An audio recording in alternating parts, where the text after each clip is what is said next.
Assalamualaikum warahmatullahi wabarakatuh. Perkenalkan, nama saya Fani Fadila dengan NIM 11905052167, mata kuliah kebiasaan dan manajemen proyek. Baik, pada video kali ini saya akan mempresentasikan atau akan menceritakan sedikit tentang kisah inspiratif di balik kesuksesan pengusaha sukses lokal dan internasional. Berikut adalah deretan pengusaha sukses lokal dan internasional, yaitu ada 2 pengusaha sukses lokal dan ada 5 pengusaha sukses dari internasional atau dunia.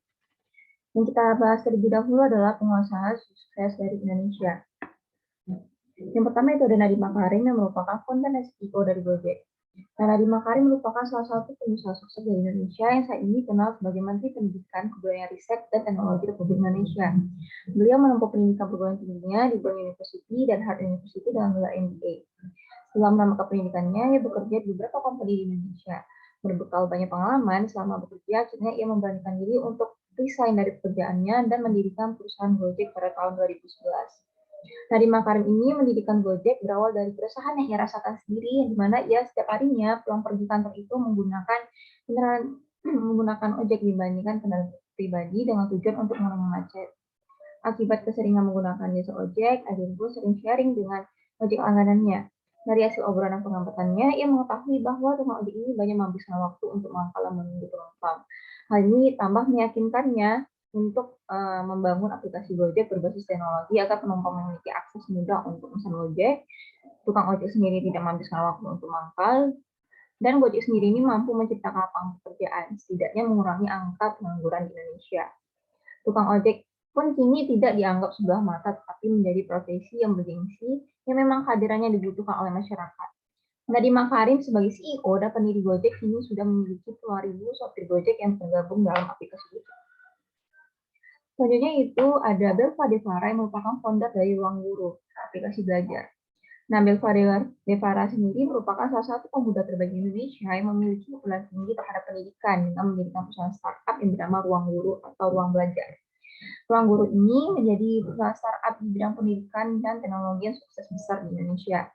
Belva sebagai sosok yang pintar dunia akademis, banyak prestasi yang diraihnya pada saat jenjang pendidikan di perkuliahan, dan itu sangat membanggakan. Ia juga menjadi salah satu mahasiswa Indonesia yang mendapatkan beasiswa di beberapa universitas terbaik di dunia, seperti Nanyang Technological University, University of Manchester, dan Stanford University. Berbekal pengalamannya sudah banyak di dunia pendidikan, ia pun bertekad untuk terjun langsung membantu Indonesia dalam transformasi sistem pendidikan dengan mendirikan Ruang Guru pada tahun 2014.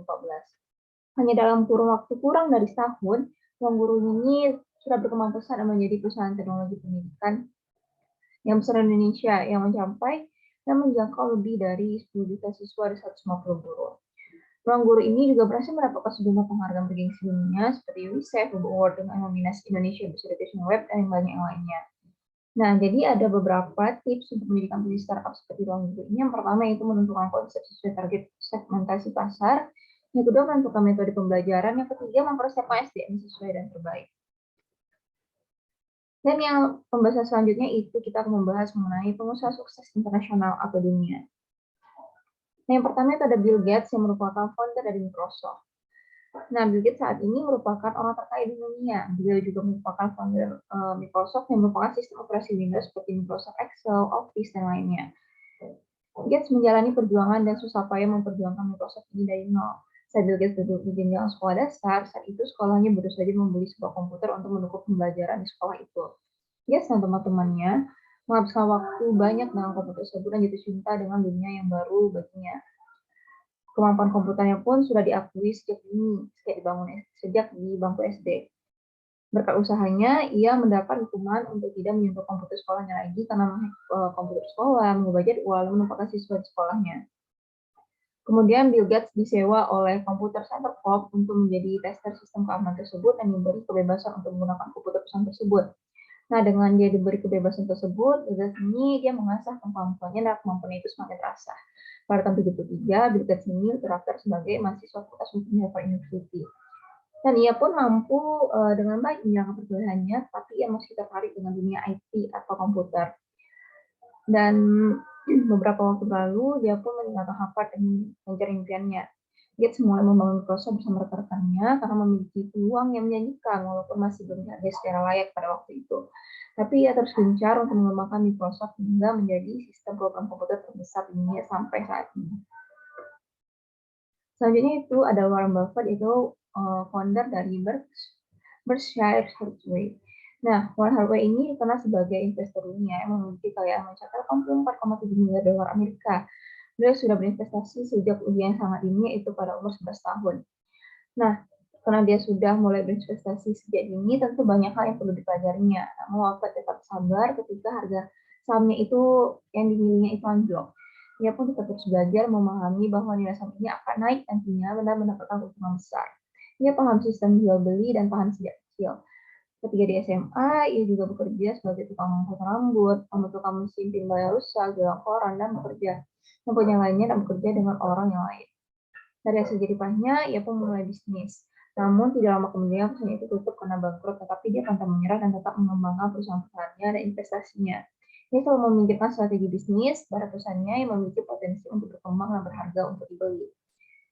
Seperti halnya ia membeli saham Coca-Cola pada tahun 88, meski sempat anjlok pada tahun 94-99, ia tidak menjualnya sampai sekarang karena melihat tren jangka panjang yang baik dan perusahaannya tersebut. Kekayaannya pun sangat melimpah, tidak membuatnya hidup bermewah-mewahan. Ia selalu hidup dengan sederhana dan memohon.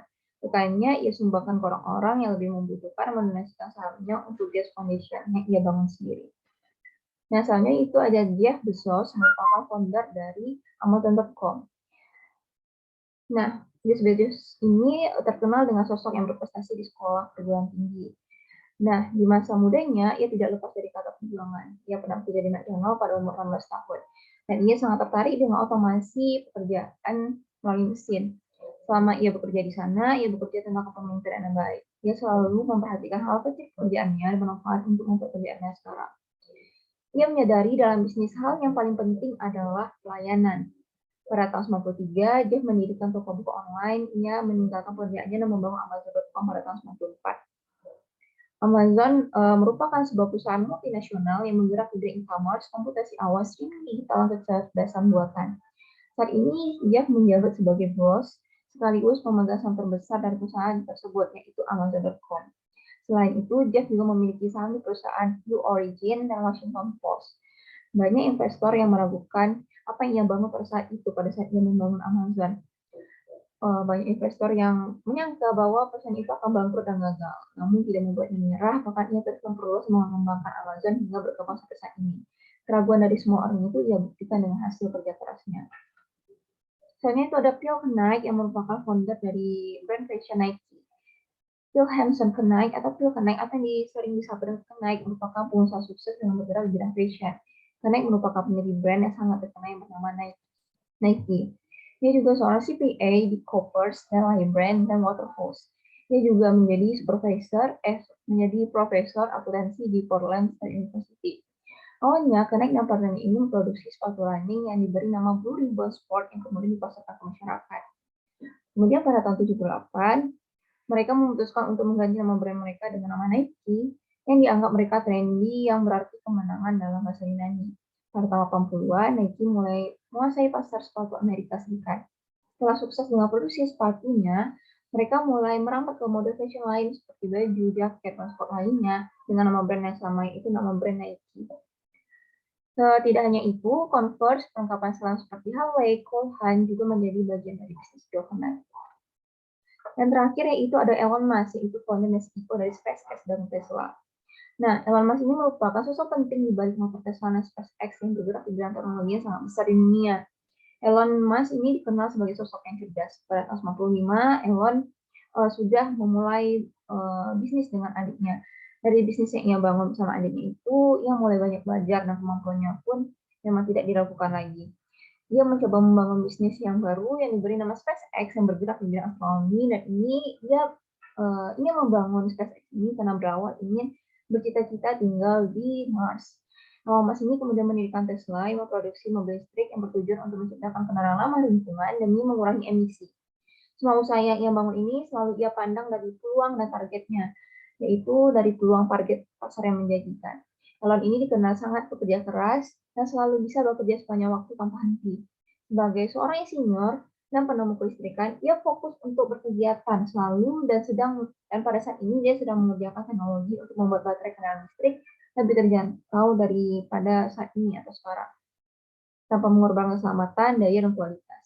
Dalam mengembangkan teknologinya, Elon sangat memikirkan desain, kualitas, dan output untuk melindungi planet ini.